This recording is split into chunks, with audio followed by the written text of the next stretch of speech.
So for the paper macheing, the most important thing is to get thick layers so that the clay can come out later without messing up your paper mache mask, because the clay is not going to be part of the final product.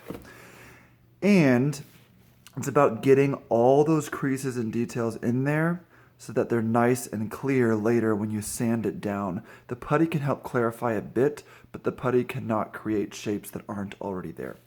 So I'm going to go through a little bit of it. So you get your paper mache. It's right here.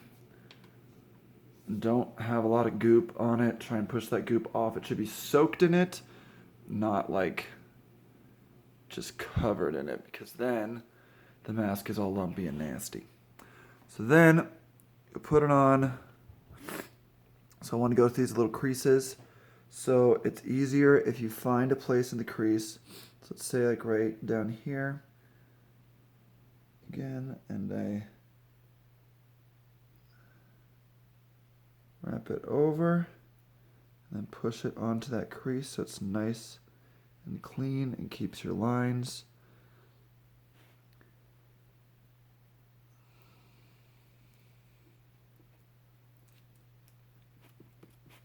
It's a little piece for the eyebrow.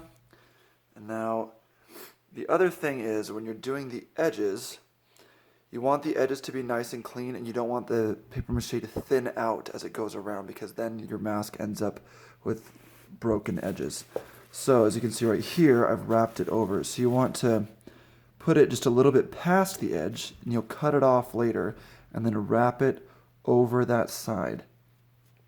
And take something and push it down there so you know where that edge is supposed to be, and then you can snip off all these excess things later. But if you don't, and you just kind of bring your paper a little bit to the edge and kind of there, then in the ending you won't have a nice firm edge to your mask. And that same principle goes for the eyes. So if I want to do the eyes, you could, like if you can match it right to the edge, that's fine, but it needs to go all the way down the edge. So often I will let it go over a little bit so it creates that little false thing that you're going to cut out later. And then press it into all those creases so you don't lose all your nice lines. And sometimes, like, see how it's like puckering here? I don't want that, so I can either try and force it, or I can just cut it, do a little rip there, and then push that down and press this over, and that can lessen the wrinkle. And that wrinkle can be sanded down later and smoothed out with putty, so it's not that big of a deal. Yeah, that's the basic idea. So you want to keep the edges nice and clear, and then you want to hit all of your structural things and have nice clear lines. So really push that into those shapes. The ideal is to have 3 layers. If you have like a long nose, because you're going to need to pull that tin foil that you put in out of the nose, you really want that to be solid, so do a few extra layers there.